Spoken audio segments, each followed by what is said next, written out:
Good morning students. आज मैं आपको पंचायती राज भारतीय पंचायती राज संस्थाओं की सफलताओं और किसमें क्या सफलताएं रही उनके बारे में बताऊंगी तथा साथ में बताऊंगी भारतीय पंचायती राज संस्थाओं को मजबूत करने के लिए क्या क्या प्रावधान संवैधानिक प्रावधान किए गए हैं।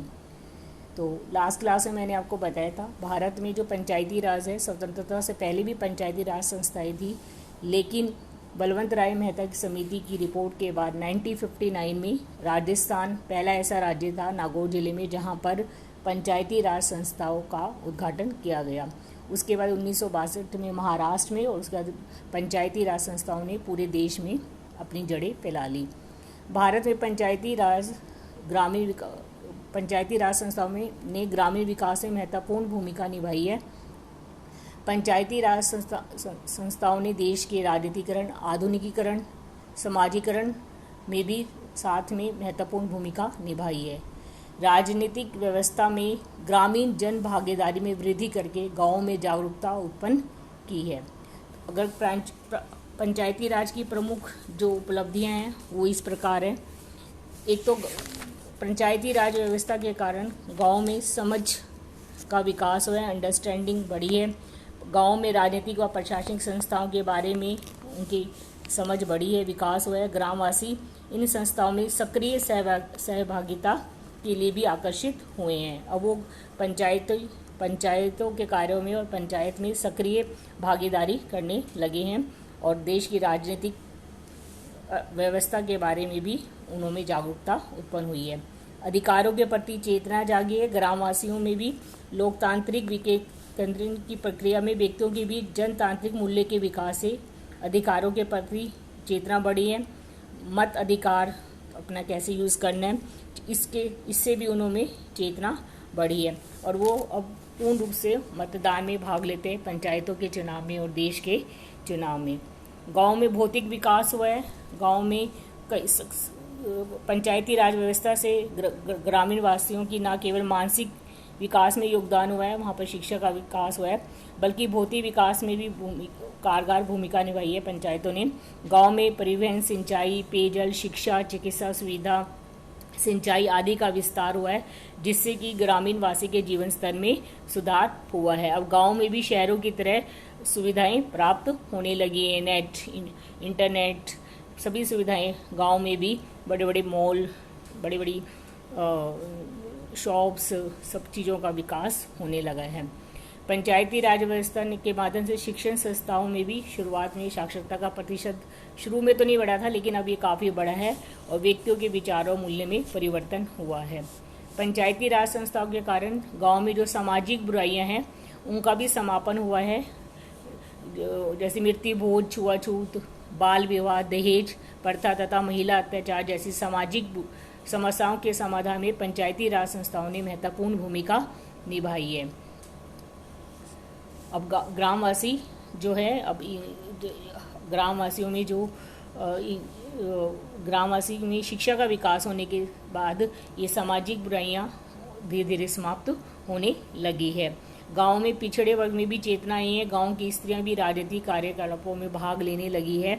गांव वालों में आत्मविश्वास बढ़ा, अधिकारों के प्रति जागरूकता उत्पन्न हुई है। पंचायती राज के लागू होने के बाद गांव में सामाजिक बुराइयां, जैसे मैंने बताया, इनका भी काफ़ी समाधान हुआ है। आदि बुराइयां समाप्त हो गई हैं, इनके समाधान की दिशा में महत्वपूर्ण कदम उठाए गए हैं।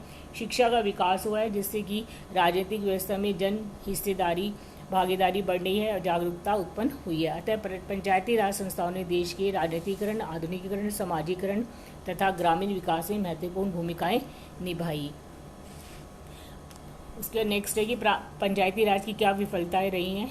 भारतीय पंचायती राज संस्थाएं 1959 में जब पूरे देश 1959 में राजस्थान में और उसके बाद जब वो पूरे देश में स्थापित हो गई थी, तो स्टार्टिंग में तो पंचायती राज संस्थाओं का विकास हुआ 64 तक। उसके बाद उनका विकास कुछ समय तक रुक गया और उस थोड़े 69 से 1977 तक उन्होंने पतन का कारण, मतलब इसके कई कारण थे। एक तो पंचायती राज संस्थाएं जो हैं उन्होंने, अभी हम बताएंगे उनके क्या विफलता है, उनके लिए सुझाव भी देंगे। पंचायती राज संस्थाओं को कोई वित्तीय अधिकार नहीं थे, उनके वित्तीय साधन विकास के लिए कम पड़ते थे, पंचायतों के चुनाव समय पर नहीं होते थे, राजनीतिक दबाव ज़्यादा था, उनका इंटरफेयर होने के कारण भारत में पंचायती राज को जो सफलता मिलनी थी वो नहीं मिल पाई। जैसे कि राजनीतिक इच्छा शक्ति का अभाव पाया गया, क्योंकि प्रजातंत्र पंचायती राज की सफलता के लिए आवश्यक है कि पंचायतों को अधिकार दिए जाएं, प्रशासकीय और वित्तीय अधिकार दिए जाएं, जो कि उनको नहीं दिए गए। राजनीतिक इच्छा शक्ति के अभाव में उनको प्रॉपर अधिकार नहीं मिले, जिसकी वजह से उनका विकास प्रॉपर रूप से नहीं हो पाया। विशिष्ट वर्ग को ही लाभ मिला, जो पंचायती राज में ग्रामीण विकास संबंधी जितनी योजनाएं, रोजगार संबंधी और बाकी योजनाएं थी, उनका लाभ विशिष्ट जो पहले से ही संपन्न व्यक्ति थे उनको मिला, और उसका लाभ गरीब, निर्धन और सीमांत किसानों तक नहीं पहुंच पाया।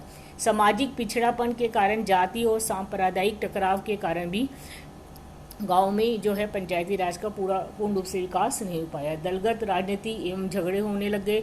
आर्थिक वित्त समस्याओं के सामने हमेशा धन की कमी रहती थी। अशिक्षा एवं निर्धनता की समस्या के कारण भी गांव में जो है पंचायती राज सफल नहीं हो पाई। और ज़्यादातर कार्यक्रम जो होते थे वो केंद्र प्रायोजित कार्यक्रम होते थे। उसमें गांव में जो ग्रामवासी और पंचायतों के सदस्य वगैरह उनको केवल क्रियान्वयन का कार्य दिया जाता था। नीति डिसाइड में और पॉलिसी डिसीजन मेकिंग में, नीति निर्धारण में उनको अधिकार नहीं था, जिसकी वजह से जो प्रोग्राम थे ग्रामीण विकास कार्यक्रम वो पूर्ण रूप से सफल नहीं हो पाए। प्रशासनिक तंत्र का अभाव, प्रॉपर प्रशासनिक तंत्र नहीं था। संवैधानिक प्रावधान नहीं था। 93 में सबसे पहले 93 में 73वां संशोधन किया गया और उसमें पंचायती राज अधिनियम लागू हुआ। लेकिन उससे पहले देश में पंचायती राज संबंधी कोई संवैधानिक प्रावधान न होने के कारण समय पर चुनाव नहीं होते थे। पंचायतें भी अपनी मनमानी करती थी और उनके वित्तीय और प्रशासनिक अधिकार नहीं होने के कारण उनका विकास नहीं हो पाता। राजनीतिक दबाव उन पर हमेशा रहता था। प्रशासकीय अधिकारियों, निर्वाचित प्रतिनिधियों में सहयोग नहीं था। जो पंचायत निर्वाचित अधिकारी, सरपंच, पंच, प्रधान वगैरह, उन्होंने समन्वय का अभाव देखने को मिलता था और विकास कार्यों की उपेक्षा की गई, जिसकी वजह से पंचायती राज संस्थाएं जो है वो सफल नहीं हो पा रही थी। तो इसके लिए कुछ सुझाव हैं, जैसे कि एक तो इसके लिए जो सुझाव दिए गए वो है समय समय पर समितियां गठित की गई, मैं लास्ट क्लास में बताया था। उसमें जो सुझाव सामने आए वो एक तो ये था कि पंचायती राज के लिए संवैधानिक प्रावधानों को कठोरता से लागू किया जाना चाहिए, जो भी कानून प्रोविजंस हैं उनके लिए, कॉन्स्टिट्यूशनल प्रोविज़न। गुटबंदी को समाप्त किया जाना चाहिए, जातिगत गुटबंदी नहीं होनी चाहिए, जातिवाद समाप्त होना चाहिए। वित्तीय स्थिति में सुधार होना चाहिए पंचायतों के, ताकि वो विकास कार्य कर सके। निर्वाचित प्रतिनिधियों को समय समय पर शिक्षा और प्रशिक्षण होना चाहिए, उनकी गोष्ठियाँ होनी चाहिए, समय पर चुनाव कराए जाने चाहिए, जिला अधिकारियों द्वारा उनको सहयोग मिलना चाहिए। राजनीतिक प्रभाव को भी कम किया जाना चाहिए, अधिकारों को ज़्यादा से ज़्यादा विकेंद्रीकरण पंचायतों के पास होना चाहिए। भ्रष्टाचार पर रोक लगनी चाहिए, जो पैसा खर्च किया जाता है वो जिस व्यक्ति, हर गरीब या जो निर्धन व्यक्ति उन तक पहुँचे, जिसके लिए वो प्रोविज़न पैसा खर्च किया जा रहा है। और शिक्षा का विकास किया जाए, गांव में शिक्षा ज़्यादा से ज़्यादा शिक्षा का विकास किया जाए। तो इन सजेशन के परिणाम स्वरूप 1993 में देश में पंचायती राज अधिनियम बना, संविधान में संशोधन किया गया। इसको 73वां संविधान संशोधन 73, अनुच्छेद 243 अध्याय 9 में पंचायत के नाम से एक चैप्टर रखा गया है। उसके 70वें संशोधन द्वारा पंचायतों को संवैधानिक दर्जा दिया गया और उन्हें प्रशासकीय वित्तीय रूप से शक्तिशाली बनाने के लिए कई तरह के प्रोविजंस किए गए, जो कि इस प्रकार है। मतलब कोशिश ये की गई कि पूरे देश में एक यूनिफॉर्म एक रूपता आ सके। 93 में जो है ये संविधान आया, संशोधन आया, और उसके बाद सभी राज्यों को 1 वर्ष का टाइम दिया गया अपने अपने अधिनियम बनाने के लिए। और राजस्थान में पंचायती राज अधिनियम 94 बना, जिसके मुख्य प्रावधान क्या है मैं आपको इसके बाद बताऊंगी। तो इसके जो 93 में जो संविधान संशोधन हुआ, उसके प्रमुख जो प्रोविजंस थे वो इस प्रकार थे। एक तो ग्राम सभा का गठन किया जाएगा। ग्राम सभा एक ऐसा निकाय होगा जिसमें ग्राम स्तर पर पंचायती क्षेत्र में जितने भी मतदाताओं के रूप में पंजीकृत सभी व्यक्ति उसमें सम्मिलित होंगे। 18 वर्ष से ऊपर जितने व्यक्ति हैं, 18 वर्ष और उससे ऊपर, ग्राम सभा राज्य विधानमंडल द्वारा निर्धारित शक्तियों का प्रयोग या करेगी और कार्य संपन्न करेगी, जो कि पंचायती राज अधिनियम में उनके लिए कार्य डिसाइड किए गए हैं। पंचायती क्षेत्र में विकास के जो कार्य हैं वो सब इनका क्रियान्वयन ग्राम सभा द्वारा किया जाएगा। तो सेकंड है वित्तीय व्यवस्था। प्रत्येक राज्य में ग्राम, मध्यवर्ती और जिला स्तर पर पंचायतों का गठन किया जाएगा। वित्तीय नहीं, थोड़ी त्रिस्तरीय व्यवस्था, मतलब इसको 3 टायर्स में लागू किया जाएगा। जैसे मैंने आपको पहले भी बताया था, 3 स्तर पे पंचायती राज संस्थाएं हैं, उनका वो गठन किया जाएगा। ग्राम स्तर पर ग्राम पंचायत, खंड स्तर पर पंचायत समिति और जिला स्तर पर जिला परिषद पर। तो प्रत्येक राज्य में ग्राम स्तर, मध्यवर्ती स्तर आपका खंड स्तर हो गया और जिला स्तर पर पंचायतों का गठन किया जाएगा। और तीसरा, पंचायतों का गठन करते समय जो उसके सदस्य और उनके प्रमुख का निर्वाचन किया जाएगा। पंचायतों का जो गठन है, चुनाव है, वो 5 वर्ष के लिए होगा। प्रत्येक पंचायत के सदस्यों का निर्वाचन प्रत्यक्ष निर्वाचन प्रक्रिया के द्वारा किया जाएगा। और पंचायतों का जो प्रमुख जो होगा, मेन जो उसका सरपंच प्रधान, मतलब अगर ग्राम सभा है तो सरपंच और उप सरपंच ग्राम पंचायत है। पंचायत समिति के लिए प्रधान और उप प्रधान और जिला के लिए जिला प्रमुख, तो सदस्य के द्वारा, निर्वाचित सदस्य द्वारा किया जाएगा। इन्हें पंचायतों की सभाओं में वोट देने का अधिकार होगा। इसमें चौथा प्रोविजन, आरक्षण। प्रत्येक पंचायत में अनुसूचित जाति जनजाति के लिए सीटें आरक्षण होगी और ये उनकी जनसंख्या के अनुपात में निर्धारित की जाएगी सीटें। इसके अलावा महिलाओं के लिए भी स्थान आरक्षण होगा। 1/3 33% रिजर्वेशन है महिलाओं के लिए, वो सीटें आरक्षित की जाएंगी। और ये सीटें चक्रानुक्रम में एक ग्राम पंचायत में विभिन्न निर्वाचन क्षेत्रों में आरक्षित की जाएगी। कार्यकाल, प्रत्येक पंचायत का जो कार्यकाल है वो 5 वर्ष का होगा। 5 वर्ष तक पंचायतें कार्य करेगी। अगर किसी कारण से पंचायत 5 वर्ष पूर्व से ही भंग कर दी जाती है तो 6 महीने के अंदर चुनाव कराए जाएंगे। पहले क्या होता था, पंचायतें भंग हो जाती थी, चुनाव नहीं होते थे और ऐसी फिर पंचायतें ठप सी पड़ी रहती थी। लेकिन अभी प्रोविज़न किया गया है कि उनके भंग होने के 6 महीने के अंदर पंचायतों के चुनाव करा दिए जाएंगे। पंचायतों की शक्तियाँ, राज्य विधानमंडल विधि द्वारा पंचायतों की ऐसी शक्तियाँ प्रदान करेंगी जो कि उन्हें स्वशासन की संस्था के रूप में कार्यरत बना सके। पंचायतों को ज़्यादा से ज़्यादा अधिकार दिए जाएंगे, कार्य करने की स्वतंत्रता दी जाएगी। पंचायतें आर्थिक विकास और सामाजिक विकास के लिए योजनाएं तैयार कर सके। इसके लिए 11वीं अनुसूची में 29 कार्य मेंशन किए गए हैं, जो कि पंचायतें जो हैं वो कार्य करने के लिए स्वतंत्र होगी। इसमें कृषि प्रसार, भू सुधार, लघु सिंचाई, पशुपालन, मत्स्य पालन, खाद्य संसाधन उपयोग सहित लघु उद्योग, खादी ग्राम उद्योग, ग्रामीण आवास, पेयजल, ईंधन, सड़कें, ऊर्जा, गरीबी उन्मूलन कार्यक्रम, प्राथमिक एवं माध्यमिक स्कूली सही शिक्षा, तकनीकी प्रशिक्षण एवं व्यावसायिक शिक्षा, प्रौढ़ एवं औपचारिक शिक्षा, पुस्तकालय, बाजार, मेले, सांस्कृतिक क्रियाकलाप, प्राथमिक चिकित्सा केंद्र, परिवार कल्याण, महिला एवं बाल विकास। परिवार कल्याण का इसमें विशेष योगदान है इसमें कि अगर किसी पंचायतों के चुनाव के 1 साल के बाद अगर 2 से ज़्यादा अधिक बच्चे हैं तो उस पंचायत का चुनाव, सरपंच और उपसरपंच का चुनाव नहीं लड़ सकते। तो इसमें व्यवस्था की गई है ताकि जो है परिवार कल्याण गांव में भी हो सके।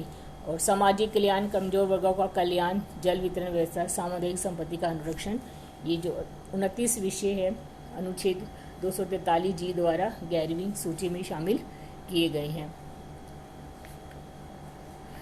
इसमें इन सब कार्य करने के लिए पंचायतों को जो भी शक्ति हैं वो उनका प्रयोग कर सकती हैं। उसका कर संग्रह, पंचायतों को इसके अलावा कर संग्रह करने का, जैसे शुल्क, चुंगी एवं फीस लगाने, संग्रहित करने के लिए अधिकृत होंगे पंचायती राज संस्थाएं। और आकस्मिक निधि से भी पंचायतों को पर्याप्त सहायता व अनुदान दिया जाएगा। पंचायतों की वित्तीय स्थिति की समीक्षा समय समय पर की जाएगी। प्रत्येक 5 वर्ष पश्चात एक वित्त आयोग का गठन किया जाएगा, जो कि पंचायतों वित्त आयोग का गठन किया जाएगा और ये जो पंचायतों के जो संचित निधि और सहायता है उनके बारे में उनका समीक्षा करेगी और उनकी सिफारिशों को लागू किया जाएगा। राज्य पंचायतों की वित्तीय, पंचायतों को साथ में लेखा, उनके लेखा जोखा रखा जाएगा, उनका जो हिसाब किताब है, और उसका समय समय पर ऑडिटिंग भी राज्य विधानमंडल विधि द्वारा की जाएगी। तो इस प्रकार 70वें संविधान संशोधन द्वारा जो पंचायतें जो ऑलमोस्ट कई राज्यों में जो मृत हो चुकी थी, मतलब जिनका बिल्कुल ही अस्तित्व खत्म हो गया था, उनको एक जीवन प्रदान किया गया है इस संशोधन के द्वारा। संवैधानिक दर्जा दिए जाने से उनका अस्तित्व जो है वो सुरक्षित हो गया है। और इस अधिनियम की सबसे बड़ी उपलब्धि यह है कि इससे पंचायतों के गठन में एकरूपता आई और इनके निर्वाचन भी समय पर चुनाव हुए। उसके द्वारा पंचायतों को पुनः शक्तिशाली बनाने के लिए इसमें, जैसे मैंने आपको बताया कि राजनीतिक शक्ति के विभाजन की ओर, इसमें प्रशासन को स्तर पर ग्राम खंड और जिला स्तर पर राजनीतिक शक्तियों का विकेंद्रीकरण कर जन भावना को जागृत करने में पूर्णतः सफल हुआ। इस 73वां संविधान संशोधन है। अब से संस्थाएं पानी, भूमि, रोजगार, शिक्षा व संस्थाएं संबंधी विकास नियोजन में स्वयं प्राथमिकता के आधार पर कार्य करने में समर्थ हो गई हैं। तो 73वें संशोधन द्वारा पंचायतों को न केवल प्रशासनिक अधिकार प्राप्त हुए हैं बल्कि वित्तीय संसाधनों की भी गारंटी प्राप्त हुई है। चुनाव संबंधी समय पर चुनाव कराने के पर अनिवार्यता, आनुपातिक प्रतिनिधित्व आदि के कारण जो है पंचायती राज अब पूरे देश में विकसित हो चुका है और उसकी जड़ें मजबूत हो रही है। गाँव के विकास में पंचायती राज संस्थाएं महत्वपूर्ण भूमिका निभा रही है। नेक्स्ट क्लास में बताऊंगी राजस्थान पंचायती राज अधिनियम 1994 के बारे में, 1994 के बारे में आपको बताऊंगा।